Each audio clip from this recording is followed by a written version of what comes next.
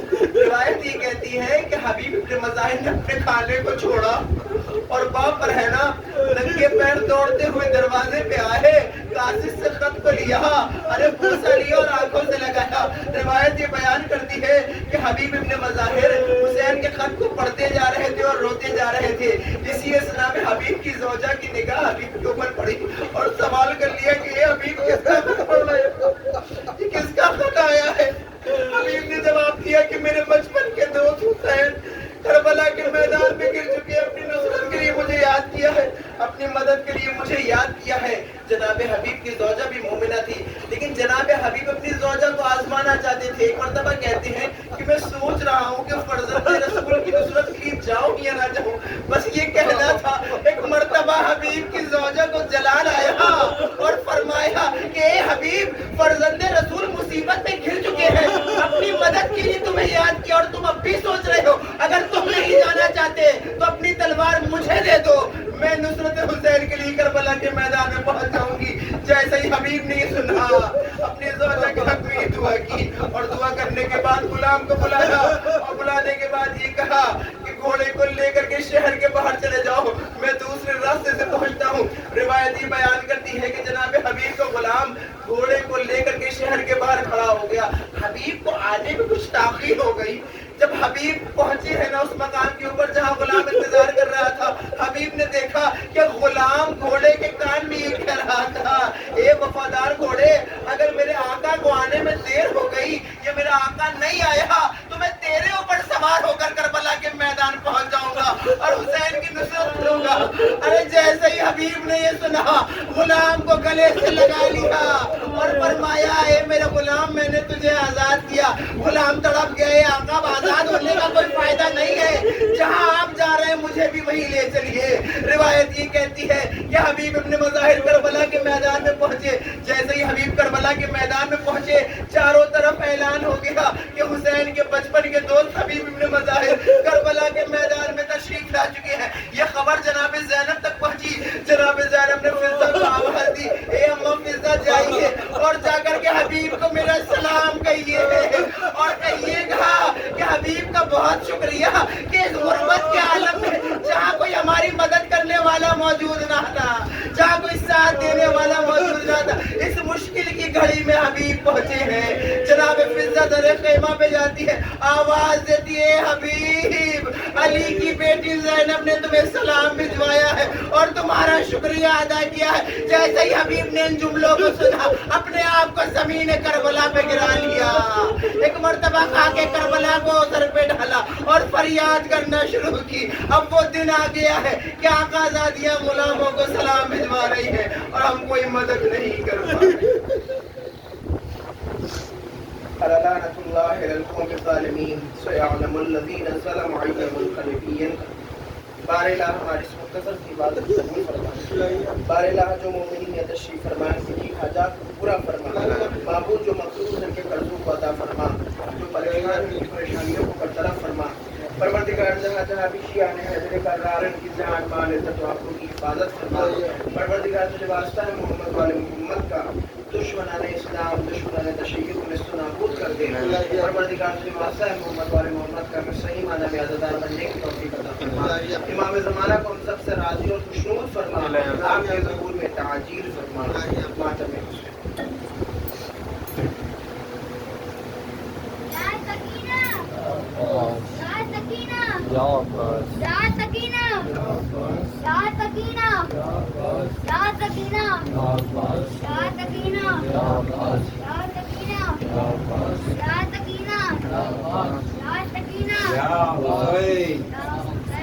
Ya Hussein, Ya Hussein, Ya Hussein, Ya Hussein, Ya Hussein, Ya Hussein, Ya Hussein, Ya Hussein, Ya Hussein, Ya Hussein, Ya Hussein, Ya Hussein.